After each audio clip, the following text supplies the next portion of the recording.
Hello, my name is Stefan, and in this lecture we will create a ARP scanner, Address Resolution Protocol scanner using SCAPE.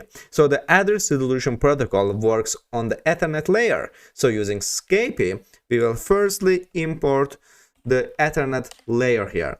So now let's open the PyCharm or IDE, and now we will firstly write the import the statements. So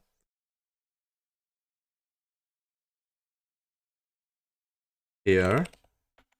So in previous versions of SCAPE, you can import the Ether, ARP, Ether, ARP, and SRP libraries like that. But in this updated version of SCAPE, you can't import. Instead, you will do this here.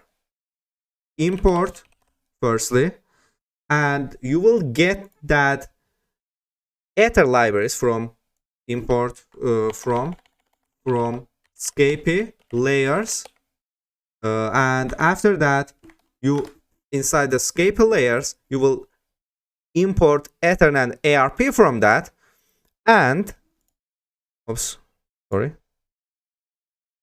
layers L2, and you will enter Ether from that, also from SCAPE.layers L2 import also ARP from L2 here, but the S for SRP you will write this SCAPE layers recipe here, or I think it might be the send recipe here, send recipe or send recipe here, and we will import SRP from the send recipe library. So now so we imported the layer. So if all the bits of MAC addresses are set to 1, this means that packets is broadcast and it should go to every device in the network. So SCAPE uses hexadecimal representation, so we will create this broadcast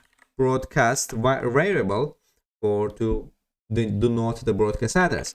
So here broadcast, and we will use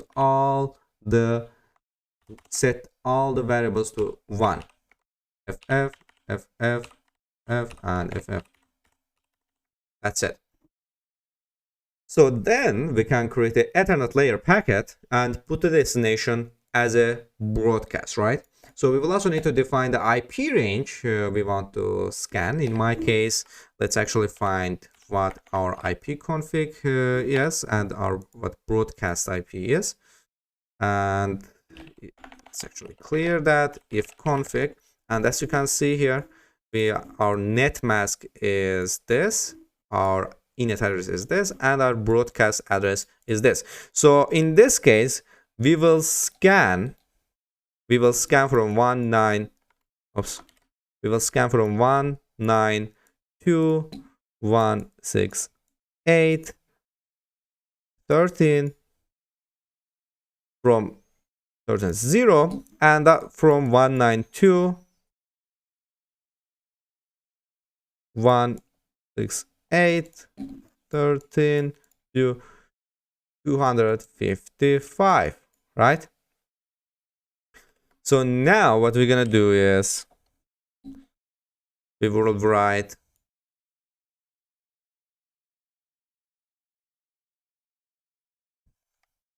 IP range here, and after that we will write, oops, not this here, 192.168.13. so 192.1, instead we will use the strings 192.168.13 and 1, and we will do slash here 24. So this 24 means that we want to scan from last digit 0 to 255. You can actually, I think you learned this in previous lectures here, TCP/IP lectures. So, but I will explain this again. So this represents that we want to scan all the devices starting with IP address 192.168.13.1 up to 192.168.13.255. So the last 8 bits are called the bit mask and represents the number of hosts we want to scan. So remember that an IP address is 32 bits, and we say here that we want to mask 24 bits, so the remaining 8 bits are addressable only. So which means that we are only scanning the last 256 hosts in the network. So now to create the ARP layer packets, we will use the ARP my ARP layer,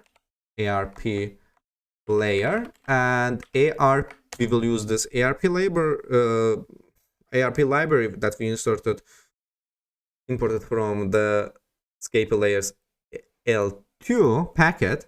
And now ARP, we will enter the PDST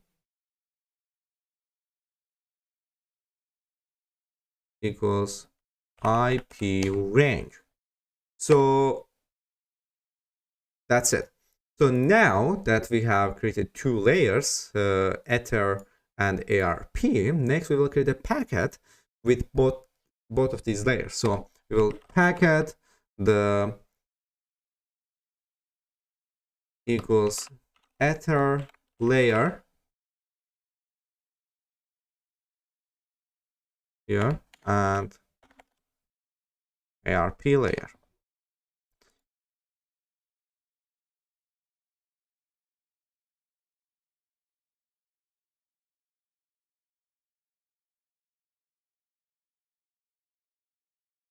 And we also quickly need to create the Ether layer here. It's so easy. We'll just Ether layer, and after that we will enter the Ether, and inside this parenthesis we will enter the destination DST as our broadcast, right?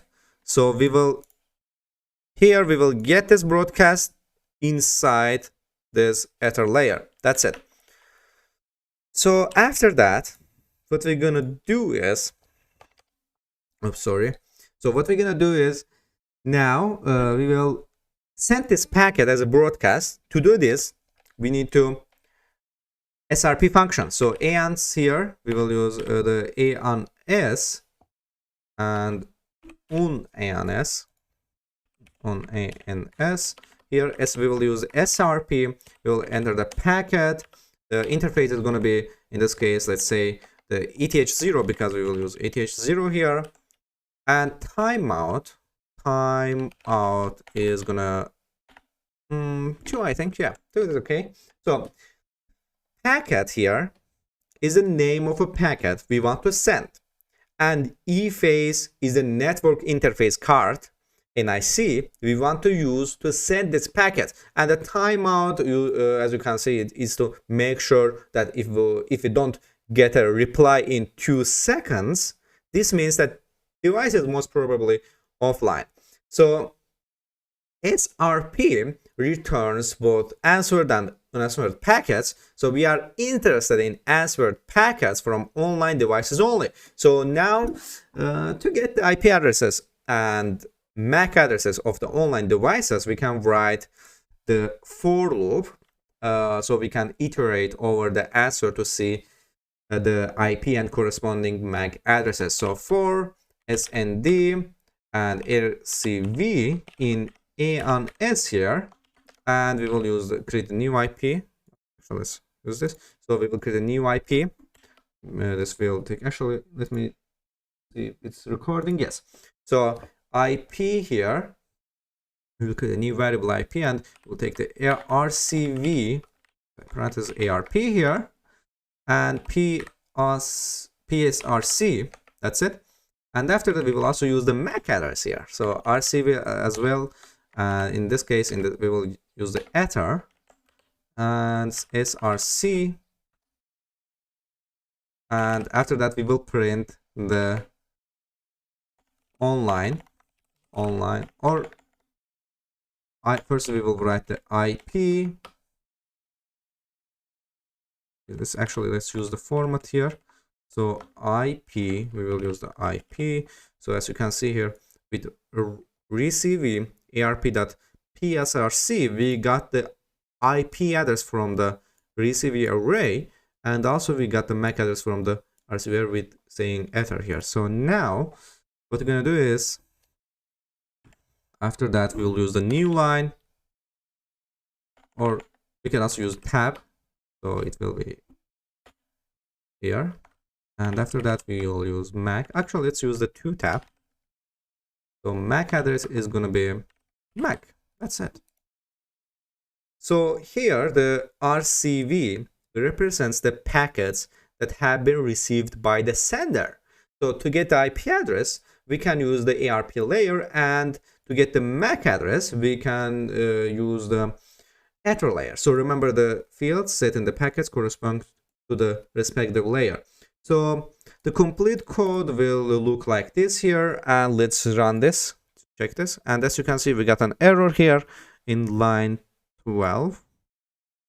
So what's the problem here? So the permission error. So as you can see, we need to run it with sudo here. So we will go to this, so it will nice terminal look, and we will cd to PyCharm projects to the phone ls, and as you can see, this is our program. So now what we're gonna do is main python sudo here, of course, sudo python 3 main.py, and call it. And as you can see here, we got these packets here. So as you can see, we received 7 packets and got 3 answers, remaining 253 packets. And as you can see here, now you can see the MAC and IP addresses of all the devices available in the network. And actually, let me if config, and let's see what our MAC address is here. So actually, we can also let's get a new Windows machine onto our network and see if this program of ours will show that newly added Windows machine to it. So I will now, let's turn on the Windows machine and virtual machine here, and we'll get back in 2 seconds. And here I've added my Windows machine to the same network, and now let's check this out. And as you can see here, we added the new MAC address and new IP address and MAC address to the output. And here, let's see if this is the MAC address of our Windows machine. And here, as you can see it, we have the same IP address on our target machine. And here, let's see on the Linux side. Oops, sorry, not like this. On here, and as you can see here, it's the same address here. So we successfully wrote our program here. You can see that all the results obtained in our scan match these values. So you can take a look at these values, or you can add new devices. You can also like, if there's 100 devices on your local network, you can scan all of these devices according to their MAC addresses, IP addresses. So here, also keep in mind that there was some additional report here. Let's actually use that now. So now let's go to our Kali machine. So here you might see this weird 254 IP address. So here, this represents this here MAC address, and this here represents the DHCP server. So DHCP server assigns IP addresses to the devices in a network when the devices are configured to automatic IP assignment. So, and also this represents the default gateway in the network. So in this section, we learned how data is sent from one device to another over the network. We learned about how data is encapsulated in the TCP/IP protocol and what fields are added to each header.